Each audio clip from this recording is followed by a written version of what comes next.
హిస్టరీకి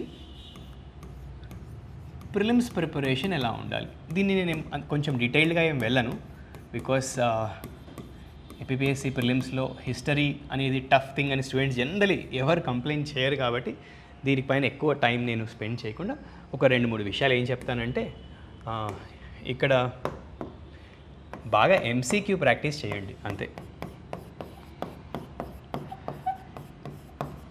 రిగరస్గా MCQ practice చేయాలి, రిగరస్గా.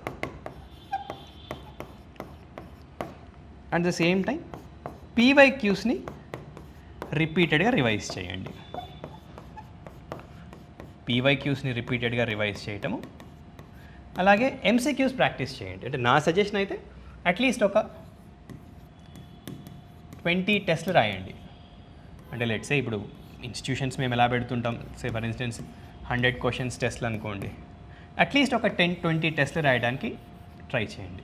ఎందుకంటే చాలామంది స్టూడెంట్స్ చెప్తుంటారు, సార్ మాకు మీడియల్ ఇండియా చాలా కష్టము, మీడియల్ ఇండియాలో నా స్ట్రైక్ రేట్ ఎప్పుడు తక్కువ ఉంటుంది, మీడియల్ ఇండియాలో చాలా తక్కువ మార్క్స్ వస్తుంటాయి అంటారు కొంతమంది. ఏన్షియంట్ ఇండియా సింపుల్, మీకు మీడియల్ ఇండియా భయమా? మీడియల్ ఇండియాలో 1000 క్వశ్చన్స్ సాల్వ్ చేయండి. Okay, thanks to internet there are plenty of free sources available. Of course institutions ఇచ్చేవి కొంచెం బెటర్ క్వాలిటీ ఉంటాయి, నో డౌట్ అబౌట్ ఇట్. ఎందుకంటే మేము క్వశ్చన్స్తో పాటు మోడల్ ఆన్సర్స్ కూడా డీటెయిల్డ్ మోడల్ ఆన్సర్స్ ఇస్తుంటాం కాబట్టి. But of course apart from what we give as part of the institutional support, institutional setup, you also can try to access resources from multiple sources. అగ్రెసివ్గా solve చేయండి. Prelims ప్రిపరేషన్ని complicate చేసుకోకండి. Because నేను యూపీఎస్సీలో 6 prelims clear చేసిన ఎక్స్పర్టీస్తో చెప్తున్నాను. And that to every time నాకు cut ఆఫ్కి 20, 25, 30 marks మార్జిన్తో కూడా నాది UPSC prelims clear అయింది. సో ఆ ఎక్స్పర్టీస్తో చెప్తున్నాను. అండ్ ప్రిలిమ్స్కి టూ మచ్ ప్రిపేర్ అయిపోయి టూ మచ్ కంటెంట్ అట్లా కాకుండా, ఎప్పుడు నేను ఒక మెయిన్స్ లెవెల్ ఆస్పిరెంట్ని అనేది బ్యాక్ ఆఫ్ ద మైండ్ పెట్టుకుంటే ప్రిలిమ్స్ ప్రిపరేషన్ ఈజీ అవుతుంది. ప్రిలిమ్స్ని కాంప్లికేట్ చేసుకోకుండా అగ్రెసివ్గా ఎంసీక్యూ ప్రాక్టీస్ చేయండి. పీవైక్యూస్ పైన సాలిడ్ అండర్స్టాండింగ్ పెట్టుకోండి. ఏ టాపిక్ మిమ్మల్ని భయపెడుతుందో ఆ టాపిక్ పైన ఎన్ని వీలైతే అన్ని ఎంసీక్యూస్ చేయండి. ఆటోమేటిక్గా ఆ కన్సెప్చువల్ క్లారిటీ పెరుగుతుంది.